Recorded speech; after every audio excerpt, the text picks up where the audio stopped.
بسم الله الرحمن الرحيم. متتبعي موقع الريفينو، نرحب بكم مرة أخرى في حلقة من حلقاتنا التي نستضيف فيها أهم الشخصيات السياسية البارزة.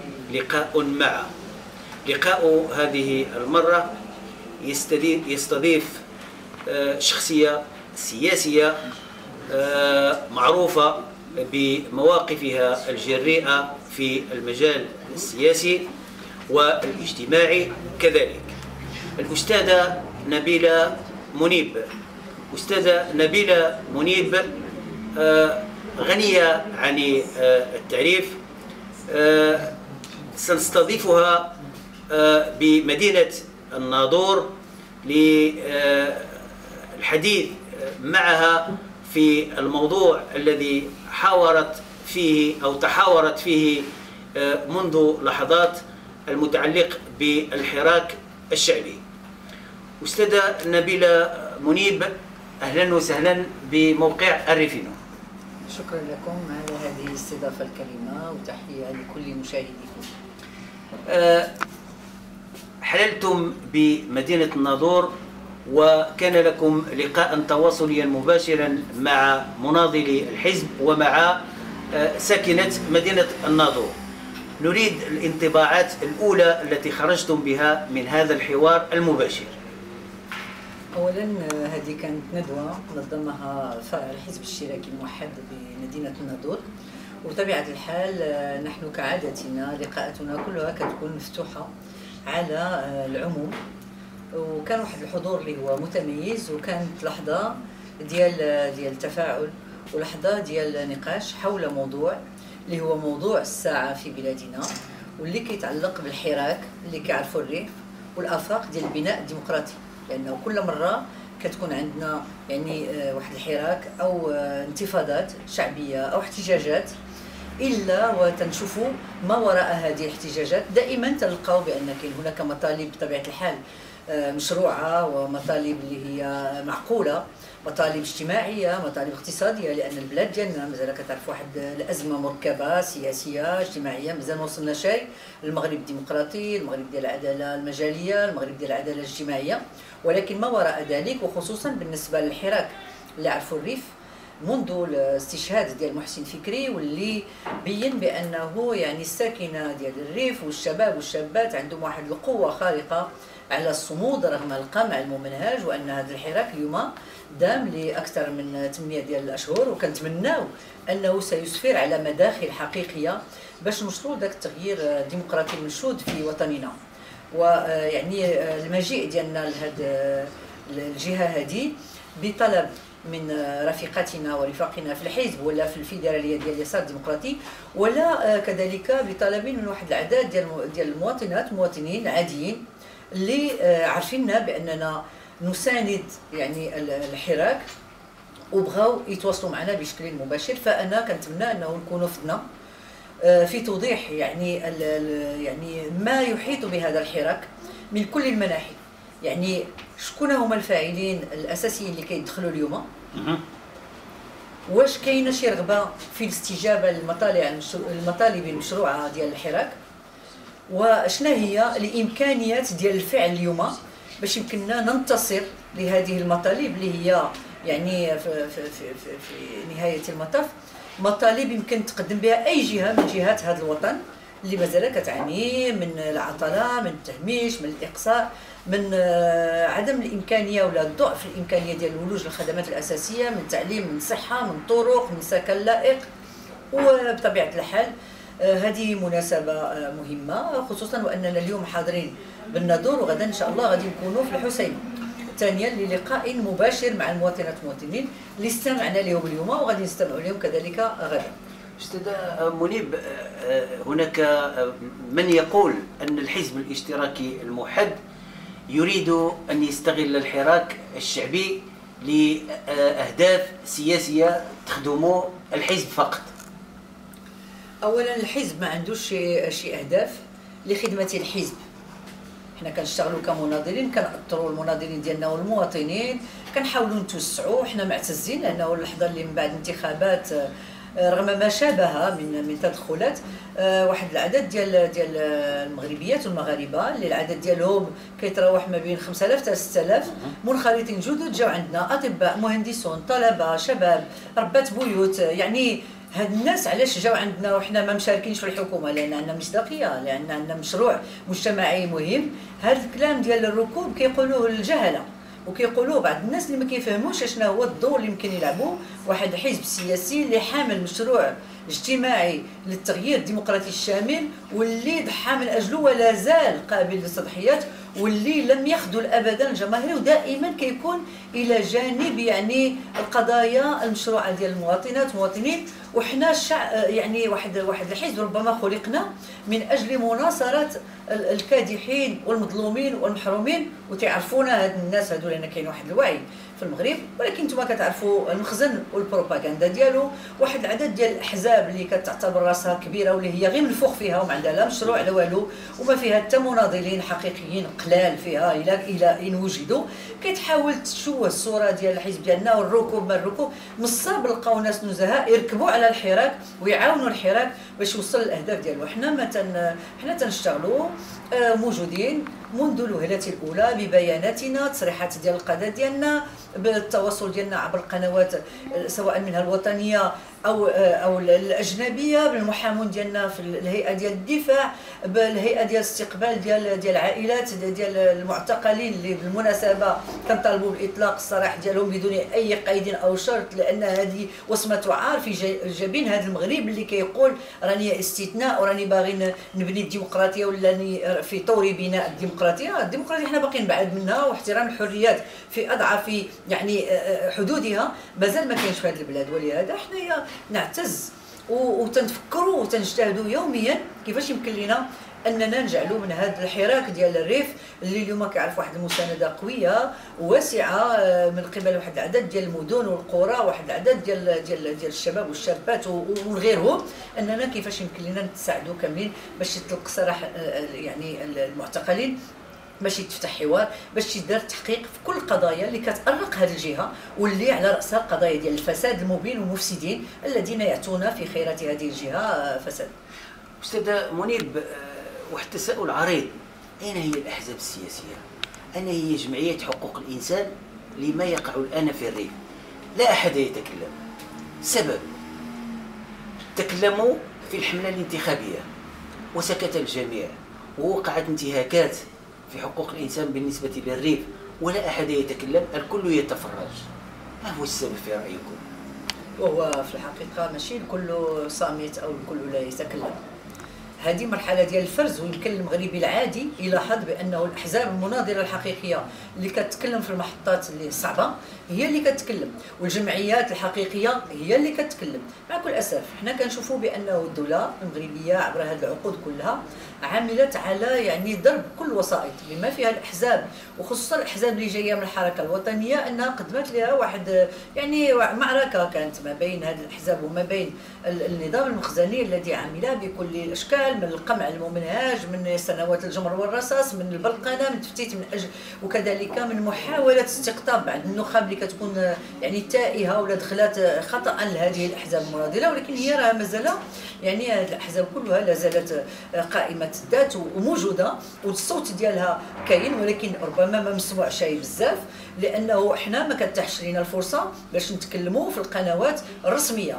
وملي كتتاح هذه الفرصه احزاب اخرى في القنوات الرسميه، كيف شفنا الاحزاب السته المشكله للحكومه، يعني الواحد ما يبقاش يبغي كاع ينتسب لذاك البلاد ملي كيسمع ديك الحكومه بالاحزاب السته ديالها كتنعت المواطنات والمواطنين اللي ساكنين في هذه الجهه بانفصال وبالخونه وكذا. اذا الاحزاب راه كاين منها اللي صنعها المخزن، كاين منها اللي باعت القضيه وانضمت الى المخزن، كاين منها اللي دخلت فيها واحد العدد ديال النخب فاسده انتهازيه ما عندها حتى شي تاريخ ولن يكون لها اي مستقبل الا مزبله التاريخ.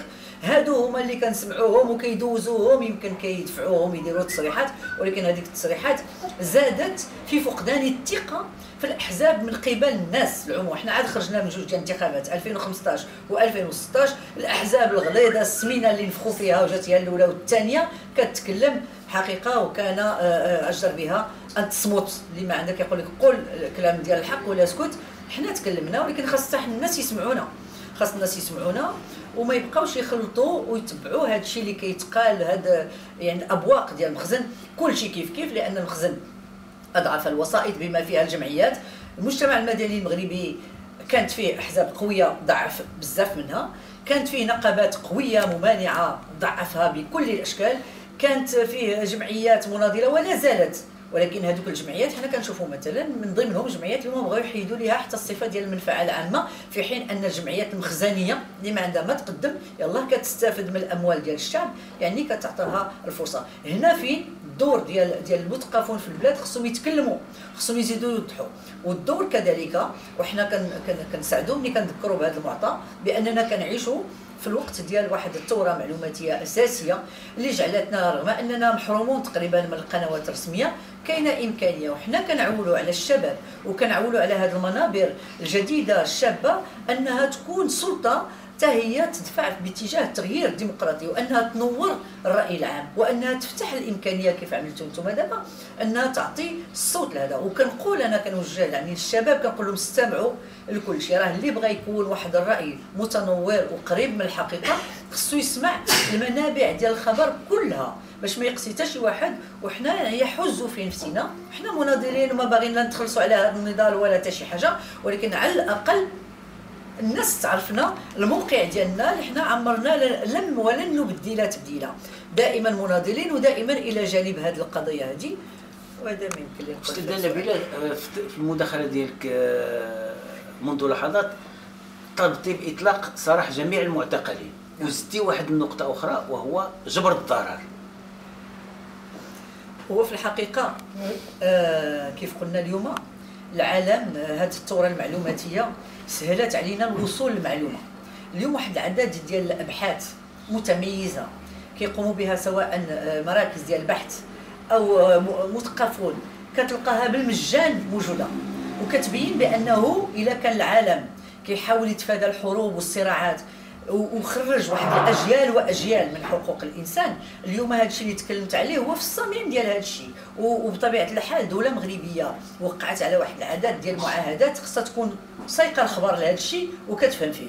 انه انا تجي تظلمني وتجي ترهب العائله ديالي وتجي ترميني وراء القضبان بتهم واهيه، وانا مناضل او مناضله شريف كنقول بغيت الخبز، بغيت الشغل، بغيت الطريق، بغيت المستشفى باش نتعالج من السرطان، لان داكشي باش قذفاتنا الاسبان باقي كيأثر فيا. العائلات الزفافره تقريبا شي 5 ماتوا غير في هذه المده اللي فاتت بالسرطان. كنطالب بحقوقي، وهذا الشيء وصمه عار في جبين الحكومات المتعاقبه في هذه البلاد اللي مازال ما وصل شيء يعني الامكانيه ديال التداوي والامكانيه ديال الوصول للمدرسه والجامعه وكذا، فتجي ترميني في الحبس.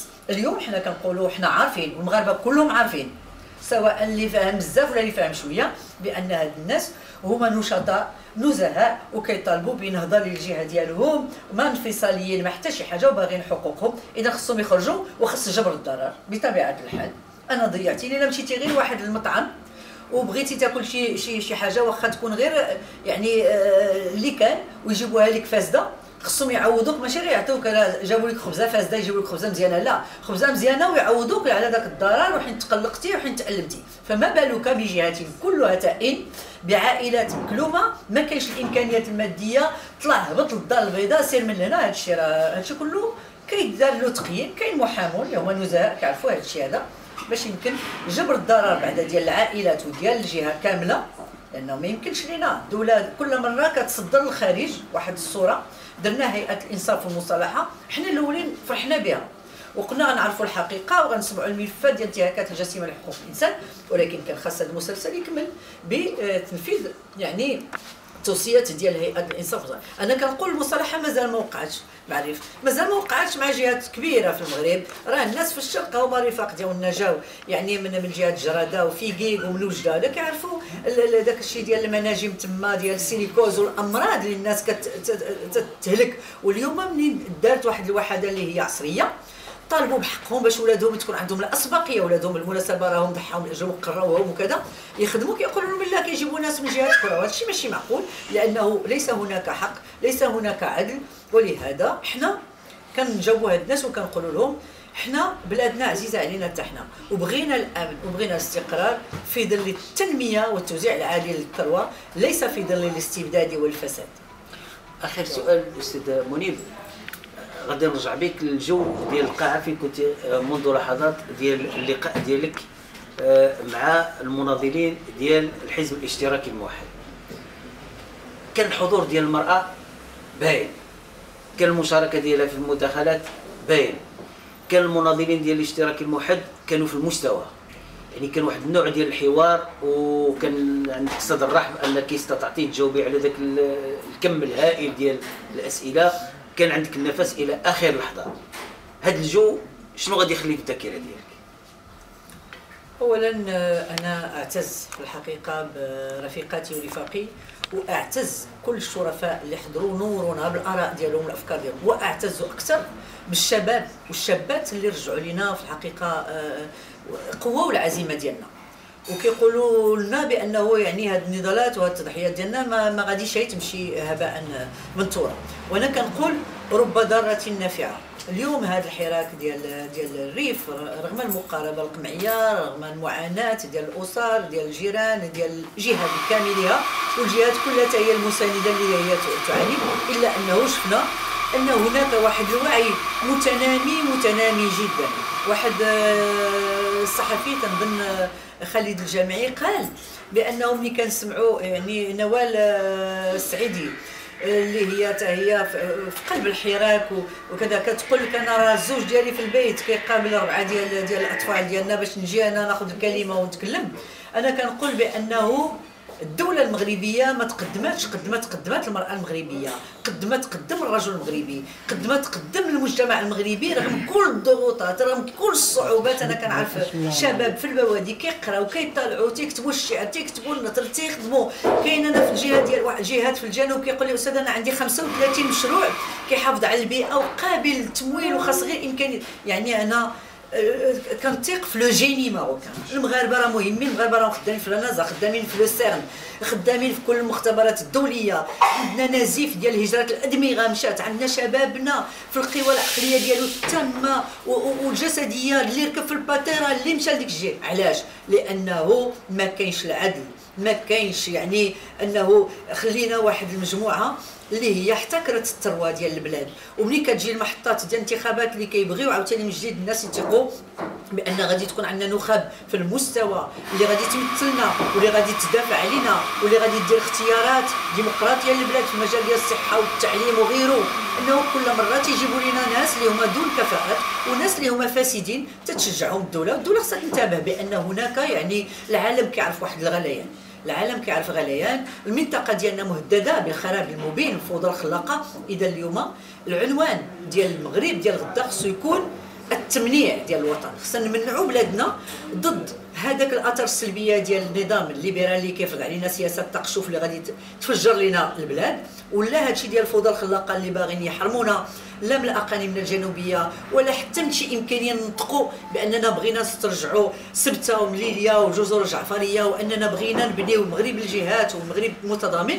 ولهذا انا كنقول انه اليوم خص الدوله المغربيه تعاون بانه الملكيه خصها تدخل العصر ديالها وتولي ملكيه برلمانيه، واننا نديروا مجموعين واحد التعاقد يبدا بدستور ديمقراطي فيه الفصل ديال الصورات فيه استقلال القضاء باش نحفظوا الناس الحقوق ديالهم ويكون القانون فوق الجميع، واننا نبنيو المغرب ديال المواطنات والمواطنين، المغرب ديال الجهات، باش يمكن لنا نقولوا كيف قالوا رفاقنا قبل منا عبد السلام والدن وغيرهم اننا بلادنا باش نعتقوها خصنا الديمقراطيه ديال الدوله بالمؤسسات القويه والديمقراطيه ديال المجتمع باش يمكن لنا نعيشوا كاملين ونعموا بكرامه، ما نبقاوش نهربوا لا المختبرات الدوليه ولا في الباتيرات، ونجلسوا هنايا نبنيو بلادنا ولما لا نبنيو المغرب الكبير ونبنيو حتى امكانيه النهوض بافريقيا التي تعاني واللي هي كيف كنقول دائما اغنى قاره وافقر قاره، لان كان هناك مافيات دوليه اللي كتدخل لنا هذه الثروات.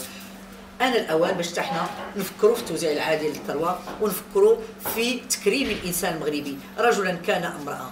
اما الوضع ديال المراه المغربيه، فالمراه المغربيه قطعت اشواط مجتهده، وكنشوفوا احنا في الجامعه اللي كندرس فيها البنات كيجيو حتى في العلوم الصعبه هما الاولين، ولهذا هذه طاقات كامله همشت نظرا لتاويلات خاطئه للنص الديني كيف قلت بمنطق تسلطي. وتيبغيو يقولوا لنا بانه ما نستاهلوا الا الباترياركا اللي هو نظام ديال تسلط ذكوري سياسي اقتصادي اجتماعي ثقافي، واللي كيحرم المغرب من 50% ديال الثروه ديالو البشريه هي النساء. اذا المغرب ديال غدا ديال هذا القرن هذا غادي يبنيوه بناته وولادو، وغادي يبنيوه بالعلم والمعرفه، وغادي يبنيوه بخوض المعارك من اجل انتزاع الحقوق، لان الحقوق ما كتعطى شيء. باش يمكن لنا اننا نخلقوا مغرب الديمقراطي الحداثي المتقدم، المغرب ديال المواطنه، المغرب اللي فيه عداله مجاليه وعداله اجتماعيه. باسم متتبعي موقع الريفينو كنشكروا الاستاذه نبيله منيب اللي فتحت لنا الصدر ديالها الرحب وجاوبت على الاسئله ديال موقع الريفينو، وكنتمناو لك النجاح في المشوار ديالك السياسي، وكنتمناو التوفيق للحزب الاشتراكي الموحد ومزيدا من النضال ومزيدا من التقدم. الطريق ما زال طويل، وان شاء الله انتم قادين ان شاء الله باش تشقوا هذا الطريق وباش توصلوا. شكرا استاذه نبيله منيب، وشكرا للحضور ديال المناضلين ديال الحزب الاشتراكي الموحد اللي راهم حاضرين معنا في هذه القاعه. والى فرصه اخرى بحول الله. دمتم في رعايه الله وحفظه، والى حلقه اخرى بحول الله.